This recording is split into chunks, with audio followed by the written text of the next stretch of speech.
So I'm in lockdown and I'm bored, but I don't have anything to do with your attention. I don't know how to fix my internet presence. My alpha theme song is CRAZYVFUGTHSIJQKPLOMN. And I want that alpha song to be sung at my funeral by hyperpop experts. But that's not going to happen because I'm nobody. And I don't know any musicians that'll spend the time doing that.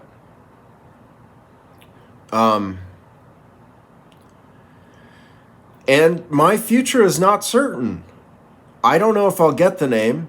If I get the name, I don't know if I'll find somebody that's willing to take the name. And I don't know if they'll find someone willing to make a family that takes the name. There's a lot of variables up in the air. But I have found one guy that's willing to. It's just I've lost touch with him and I don't know. And also I met other people. I've actually met a considerable number of people that for a small sum of money will change their name and keep it. And so, like, there's a ton of hope for Nigger Fagotard. Like, you look at it and you think, geez, racism, homophobia, ableism, it's unassailable. We can't fix this thing. We can.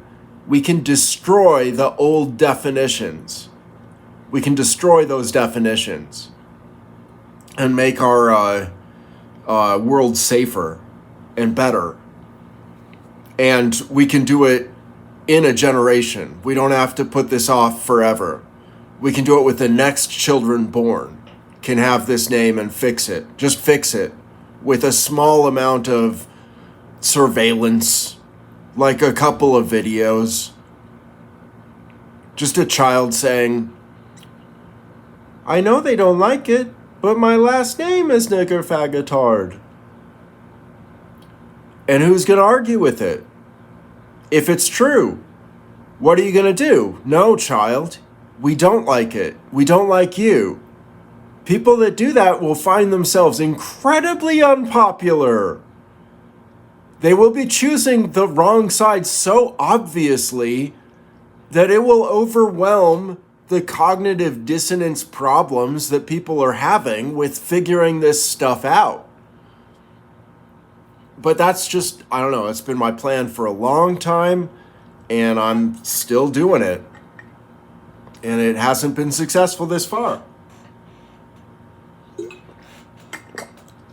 Burned a lot of bridges, lost a lot of loved ones. I feel like I lost my daughter. I really feel like I tried to cuckold a man and it didn't take. And I thought that one of two things would happen. Either I'd get to raise the child, excellent, or the cuckolding would be effective and the pair that raised the child would be a loving partnership. And it turned out neither of those was true. And we ended up with a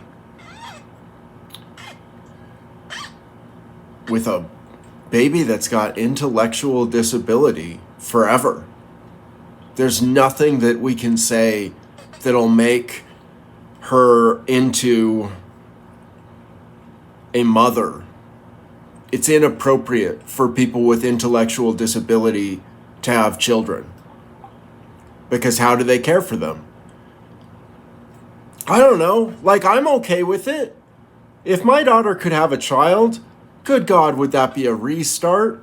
That would be such a renaissance. Because I'd be great at being a grandpappy. I would love the crap out of that child. It would be fantastic. But I just don't see how you do that with intellectual disability, with neurodivergence on this scale. How can she love? And she used to love me, I swear to God. But we just her mom just put too many barriers and was abusive. She was actually wretched while we were in Pittsburgh together in the same house. When I had to call Child Protective Services to save my daughter from her tirade, she had a week's worth of damaging, insult-ridden screaming. Because I tried to use her credit card to get us food and clothes for our baby. And she couldn't deal with that. It's her credit card. It's her money. Like she went wild mean. Incredibly bad.